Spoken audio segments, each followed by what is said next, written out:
जय हिंद दोस्तों। कैसे हैं आप लोग? आशा करता हूँ अच्छे होंगे। तो स्वागत है आपका अपने प्यारे से यूट्यूब चैनल रूट एसएससी 360 में।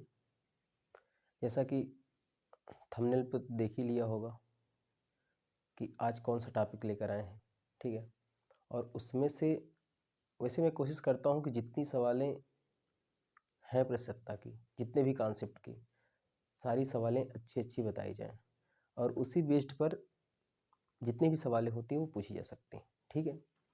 मतलब इसमें जो हम सवाल बता रहे हैं इसमें बस न्यूमेरिकल वैल्यू हो सकता है चेंज कर दे, बाकी इसके अलावा टाइप नहीं बन सकता, ठीक है। तो जैसे ये सवाल दिया गया है, एक आदमी अपनी आय का 60% खर्च करता है।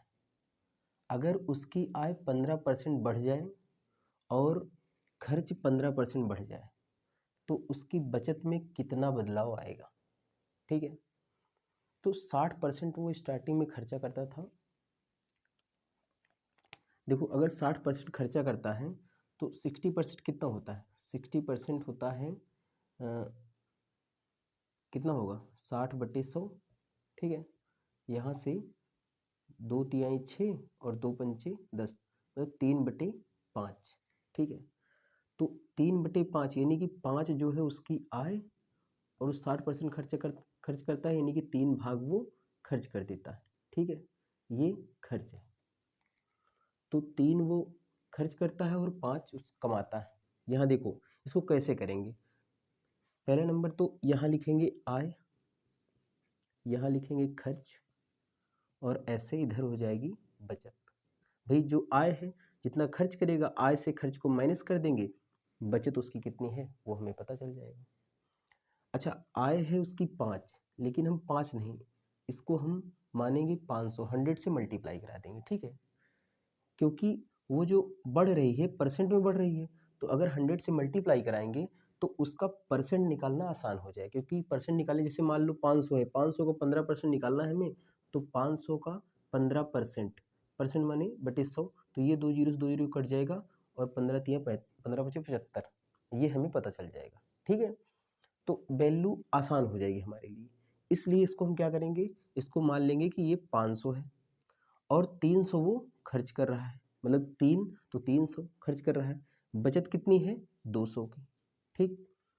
अब कह रहा है कि 15% आय बढ़ जाए। अगर 500 का 15% निकालें कितना आएगा? आएगा 15×5 = 75, डबल जीरो कट जाएगा, ठीक है। कितना आएगा? 75, यानी कि 75 बढ़ गया। अगर 500 था तो वो 575 हो गया। ये प्रारंभिक है यानी कि पुराना, और ये नया, ठीक है। और खर्च जो है वो 300 था, अब 15% बढ़ गया, यानी कि 300 को 15% जो होगा वो कितना होगा? 15×3 = 45 होगा, हो जाएगा 345, ठीक है। अब बचत उसकी कितनी होगी बताओ? 575 कमा रहा है, 345 खर्च कर रहा है, तो इससे माइनस करेंगे तो ये आएगा कितना? 230। बचत उसकी 230 होगी, मतलब बचत कितनी बढ़ी? 30 रुपये बढ़ गई, ठीक है। अगर 30 बढ़ गई तो कितना परसेंट बढ़ी? कितना परसेंट बढ़ी ये हमें बता देना है, ठीक है। उसकी बचत में कितना प्रतिशत बदलाव आया। तो 30 जो है 200 का कितना परसेंट है? भाई 200 थी स्टार्टिंग, 230 हो गई तो कितना बढ़ी है? 30 बढ़ी है। 30 जो है 200 का कितना परसेंट है ये हम निकाल लेंगे। 200 का कितना परसेंट है ये निकालने के लिए देखो, यहाँ 100 से मल्टीप्लाई, ये 100 से कट गया, 2 से ये 15 आ गया, ठीक है। तो 15% हमारा क्या होगा? 15% हमारी बचत में बदलाव आएगा, ठीक। पहले देखो इसको कैसे करना है। पहले नंबर जो खर्च करता था स्टार्टिंग में 60% निकाला तो 3/5 आया, मतलब 5 वो कमाता था, 3 खर्चा कर देता था। तो 5 को हमने 500 बना लिया, क्यों? क्योंकि जो परसेंट में बढ़ रही है उसका हम निकालने में आसानी हो जाएगी अगर 100 से मल्टीप्लाई कर लेंगे तो, ठीक है। तो 500, ये 300, 200 बचत है। अब 15% बढ़ा तो 575 हो गया, और खर्च जो है 345 हो गया क्योंकि वो भी 15% बढ़ा है। तो बचत जो है 230 हो जाएगी, ठीक है। 575 में से 345 माइनस करेंगे तो 230 आएगा, मतलब 30 बढ़ी है बचत, ठीक है। तो बचत जो है वो 200 को कितना परसेंट है, मतलब कितना बढ़ा बचत पुराने से? पुराना 200 ही है, कितना बढ़ा? 15% जो है वो बढ़ गया है, ठीक है। 15% बचत बढ़ गई। वैसे यहाँ देखो, ये जो दिया है स्टार्टिंग में, ये क्या दिया है, ये खर्च और आय का अनुपात दिया है। ये भी बात नोट कर लो, ये जो दिया गया है क्या है, रेशियो इसके बीच में, खर्च और आय के बीच में। ठीक है, इसको नोट करो। एक सवाल और करवाएं ताकि तुम्हारा कॉन्सेप्ट बिल्कुल क्लियर हो जाए।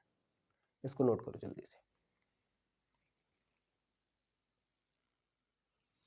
जैसे देखो ये सवाल है, इस सवाल सेम है वैसे पहले की तरह। ठीक है, जैसे पहले वाली सवाल थी बिल्कुल सेम वैसे ही है।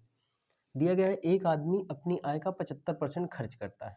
अगर उसकी आय 20% बढ़ जाए और उसका खर्च 10% बढ़ जाए तो उसकी बचत में कितना परसेंट बदलाव आएगा। देखो खर्च पहले वो कितना करता था, 75%।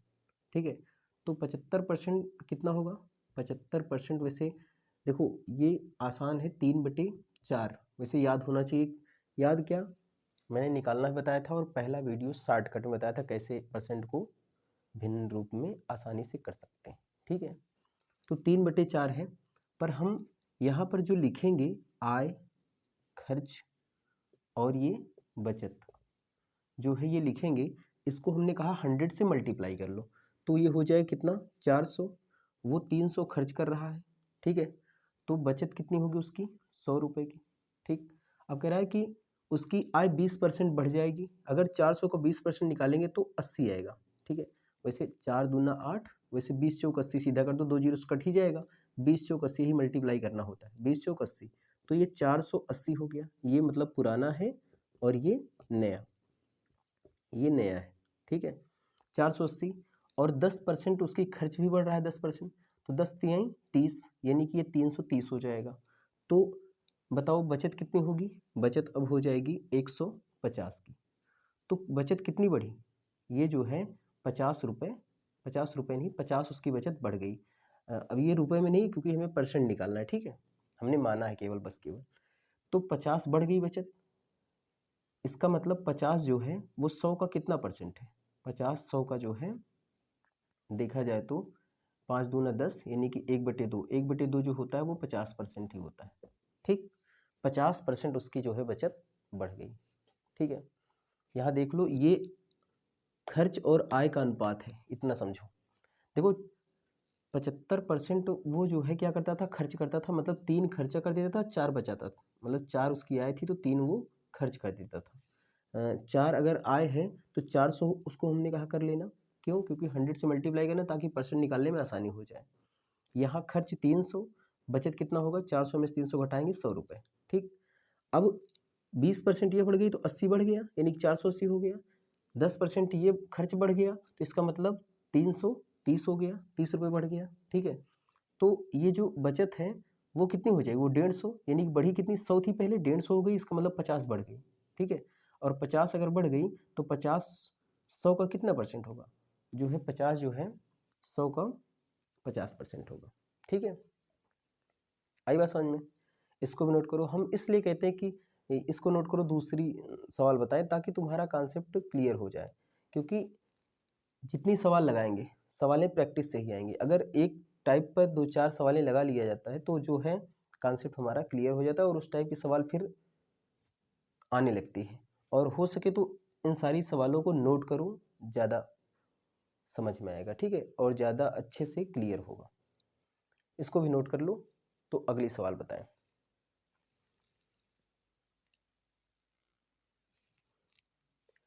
जैसे देखो ये सवाल है, इसमें थोड़ा सा वेरिएशन कर दिया गया है। ठीक है, पर दिमाग वही लगाना है जो पहले पिछले लगा रहे थे पिछले सवालों में। ठीक है, जैसे दिया गया है कि एक आदमी इतना अपनी आय में से इतना खर्च करता है, मतलब 8550 वो उसकी आय है और 5700 वो खर्च कर देता है। बाकी सारी बात वही है, अगर उसकी आय 19% बढ़ जाए और उसका खर्च 13% बढ़ जाए तो बचत में कितना बदलाव आएगा। देखो सबसे पहले तो मैंने जो अभी इसके पहले बता रहे थे कि इतना परसेंट खर्च करता है, तो उसमें हम देख रहे थे कि जो रेशियो होता था वो खर्च और आय का होता था। यहाँ खर्च दिया गया है और आय दी गई है, तो पहले हम निकाल लें खर्च और आय का रेशियो, 8550। ठीक है, तो इसका रेशियो देखेंगे तो ये कटेगा 19 से कटेगा 57, 19 3 57, और ये जो है 19 चौक 76 उसके बाद 9 बचा, 19 बचे 95, और 15 से काटे, 15 दूना 30, 15 तियाँ 45, मतलब आ गया कितना, 2:3। ठीक है, मतलब ये 2 जो है खर्च कर रहा है, ये इसकी आय है, ये आय है, ये खर्च कर रहा है। बाकी अब सेम सवाल है, ठीक है, इसका रेशियो निकालना था। ये बात ध्यान रखो कि वो खर्च और आय का रेशियो होता है। इसके बाद आगे जो प्रोसेस है वो पिछली तरह है, ठीक है, पिछले सवाल की तरह।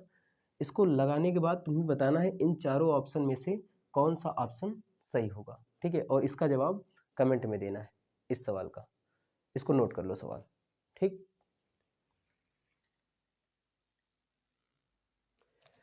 देखो ये सवाल, ये टाइप थोड़ा सा अलग है। इन सवालों में देखो जो भी कह रहा है उसको करते जाओ। सर ऐसे तो सारे सवालों में होता है, कोई ना। देखो जैसे कहा है कि एक आदमी अपनी आय का 5% परिवहन पर खर्च करता है और बची हुई आय का, ये शब्द इंपॉर्टेंट है, बची हुई आय का 20% खाने पर खर्च करता है, फिर 120 रुपये दान करता है। इसके बाद उसके पास 1400 रुपये बचते हैं, उसकी आय ज्ञात कीजिए। इसमें कुछ नहीं करना, सबसे पहले तुम्हें मानना है कि माना उसकी आय जो है, माना उस इंसान की आय कितनी है, x रुपये, और यही हमें बताना है, ठीक है, x का मान हमें बताना है। तो x का वो 5% परिवहन पर खर्च कर रहा है। अगर x का 5% परिवहन पर खर्च करने के बाद बची हुई जो बचती है उसका 20% खाने पर खर्च करता है। अगर 20% उसने खर्च कर दिया, 20% बोले तो होता है 1/5। अगर इतना खर्च कर दिया तो बचा कितना, 4/5, मतलब निकाल दिया, उतना खर्च करना मतलब निकाल दिया, तो 4/5 बचा, ठीक है। तो x का 4/5 जो है 20% खाने पर खर्च करता है, सॉरी पहले 5% परिवहन पर खर्च कर रहा है, ठीक है। तो 5% अगर परिवहन पर खर्च कर रहा है तो 5% बोले तो कितना होगा, 1/20 होगा। इतना खर्च कर रहा है यानी कि उसके पास बच कितना रहा है, 19/20, ये बच रहा है, ठीक है।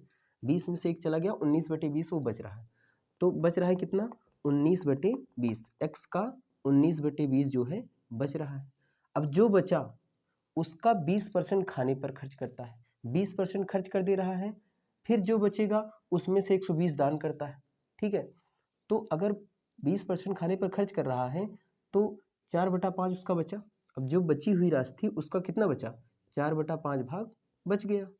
अब इसमें से भी वो 120 रुपये दान कर देता है, मतलब 120 रुपये और घटा दो, तो अब उसके पास टोटल जो पैसे बचते हैं वो बचते हैं 1400 रुपये। फिर समझो एक बार, 5% वो परिवहन पर खर्च करता है, मतलब 1/20, तो 1/20 में से मतलब ये 1 चला जाएगा तो कितना बचेगा, 19/20 बचेगा। तो अब मेन राशि का हमारा कितना बचा है, 19/20, और ये 20% जो है क्या हुआ, 20% उसका जो है और चला गया, जो बची हुई राशि थी, तो उसका कितना बचा, 4/5 बचा, ठीक है। भाई देखो 20% माने 1/5, 1 चला जा रहा है तो कितना बचेगा, 4/5 बचेगा। फिर जो अब बची है राशि उसमें से भी 120 रुपये दान करता है तो 1400 रुपये उसके पास बच जाते हैं। तो हमें बताना है कि ये x का मान बता, कैलकुलेशन करना है बस केवल। देखो कैलकुलेशन, 4 × 4, 4 × 5 = 20, ठीक है। अब ये उधर जाएगा तो x इंटू 19/5 का 5 से मल्टीप्लाई करेंगे 25 हो जाएगा। 120 1400 में जोड़ दो तो कितना हो जाएगा, 1520, ठीक है।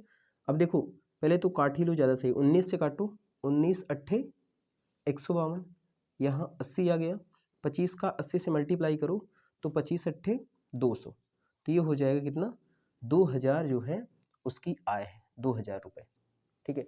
जो कह रहा है उसका जो है उस उतना माइनस कर देना। जैसे 5% कहा तो 5% कितना होता है, 1/20 होता है, फिर घटा दोगे तो 19/20 आएगा, ठीक है, वो निकाल दो उसको। तो 19/20, अब जो बचा उसका 20% और खर्चा कर दे रहा है, यानी कि अब कितना बचेगा, 4/5। फिर जो बचा उसमें से 120 और निकाल दो, फिर जो बचेगा वो हमारा कितना होगा, जितना उसके पास है, फिर x का मान इससे निकल जाएगा, ये उसकी आय है, ठीक है। ऐसे एक सवाल दे रहे हैं, वो होमवर्क में रहेगी, उसको करना है, ठीक है। इसको तब तक नोट करो। जैसे देखो ये सवाल दी गई है, इस सवाल में भी वही है जो पिछले सवाल में था। देखो, एक ठेकेदार के पास निश्चित लंबाई का तार है, 10% तार चोरी हो गई। अच्छा, तो कह रहा है कि बची हुई में से 70% बेच दी गई, तो अभी उसके पास कितनी बची है? 810 मीटर। तो शुरुआत में उसके पास कितनी तार थी, कितनी लंबाई की तार थी? तो देखो, मान लेते हैं शुरुआत में उसके पास x लंबाई की तार थी, ऐसा मान लेते हैं, ठीक है। अगर 70% तार चोरी हो गया तो बचा कितना? 90%, क्योंकि बची हुई में से ही 70% बेचा गया, ठीक है। तो 90% बचा, तो 90% को हम 9/10 लिख सकते हैं। 90% ये बदलना आना चाहिए, आसान है। और 70% बेच दी गई, अब कितनी बची? अब जितनी बची वो 810 है, लेकिन 70% बेची गई तो बची है 30%, ठीक है। तो बची का बची कितना है? 30%। 30% बोले तो 3/10, ठीक है। ये कितने किसके बराबर हो जाएगा? 810 के।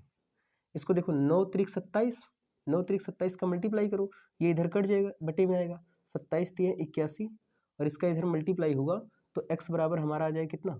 3000 रुपये, ठीक है। तो जो है 3000 मीटर, उसकी कितनी लंबाई थी तार की स्टार्टिंग में? स्टार्टिंग में उसकी लंबाई 3000 मीटर थी, ठीक है। इस सवाल में थोड़ा सा वेरिएशन है, थोड़ा सा यहाँ समझना। यहाँ जो है बची में से वो 70% बेचा, ठीक है। यहाँ थोड़ा सा बदला है। कैसे? कह रहा है कि एक निर्माता अपनी आय का 50% घर की चीज़ों पर खर्च करता है। 50% घर की चीज़ों पर खर्च करता है, इसका मतलब, और कह रहा है कि बची हुई आय में से 50% परिवहन पर, 25% मनोरंजन पर, 10% खेलों पर, इसके बाद भी उसके पास 900 रुपये बचते हैं, तो निर्माता की आय कितनी है? ठीक है, मानेंगे वही यक्स है। इसमें थोड़ा सा देखना, यहाँ पर नहीं बोला कि बची में से 50% परिवहन पर, फिर नहीं कहा कि उसके बाद जो बची उसमें से 25% मनोरंजन पर। मतलब जो यहाँ पर बची है उसका ही 50% परिवहन पर, 25% मनोरंजन पर, 10% खेलों पर। तो देखो, अगर निर्माता 50% घर की चीज़ों पर खर्चा कर रहा है तो बचा कितना उसके पास? बचा 50%। और 50% कितना होगा? 50% होगा 1/2, ठीक है, आधा। और बची हुई आय में से 50% परिवहन पर, 50 25 10 कितना हो जाएगा? 85। बचा कितना? 15%। और 15% कितना होता है? 15% होता है 3/20, ठीक है। 15% निकाल भी सकते हो। देखो 15/100, 100 करेंगे, देखो 15/100, तो यहाँ से 5 3 15, 5 20 से 100, 5 विषम में 100 होता है, ठीक है। तो इस तरीके से कितनी बची? 3/20 बची, लेकिन ये बची कितनी है? 900 रुपये, ठीक है। इससे काट दो, 3 त्रिक का 9, और 2 दूना 4 3 12, एक्स का मान कितना आ जाएगा? 12।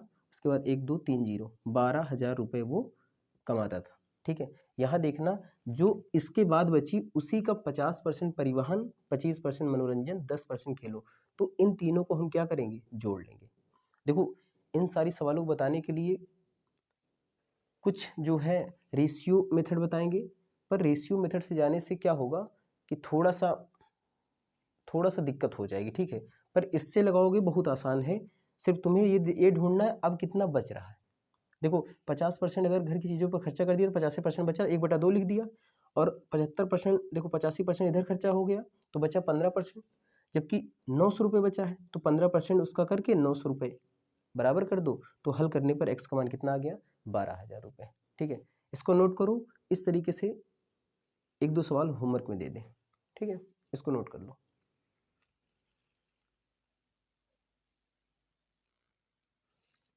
देखो जैसे ये 2 सवाल हैं, इनको होमवर्क में करना है, ठीक है। इन दोनों सवालें उसी कॉन्सेप्ट में हैं, पिछला जैसे मैंने बताया है, ये दोनों। बस यहाँ देखना है कि जैसे वो एक बार में 20% किताबें हिंदी में हैं, बची हुई में से 50%, देखो बची हुई जहाँ लगाए वहाँ उसको माइनस कर देना है, ठीक है, पिछला वाला कॉन्सेप्ट।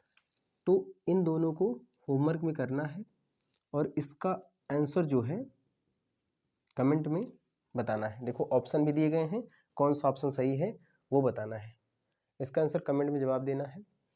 और वीडियो कैसा लगा ये भी कमेंट में बताना है। अगर अच्छा लगा हो तो लाइक कर दीजिए, शेयर कर दीजिए अपने दोस्तों में, और पहली बार अगर देख रहे हो तो चैनल को सब्सक्राइब भी कर दीजिए, ताकि ये हमारी वीडियो सारी तुमको मिलती रहे, उसका नोटिफिकेशन तुम्हारे पास जाता रहे, ठीक है। तो नेक्स्ट वीडियो तक जय हिंद जय भारत।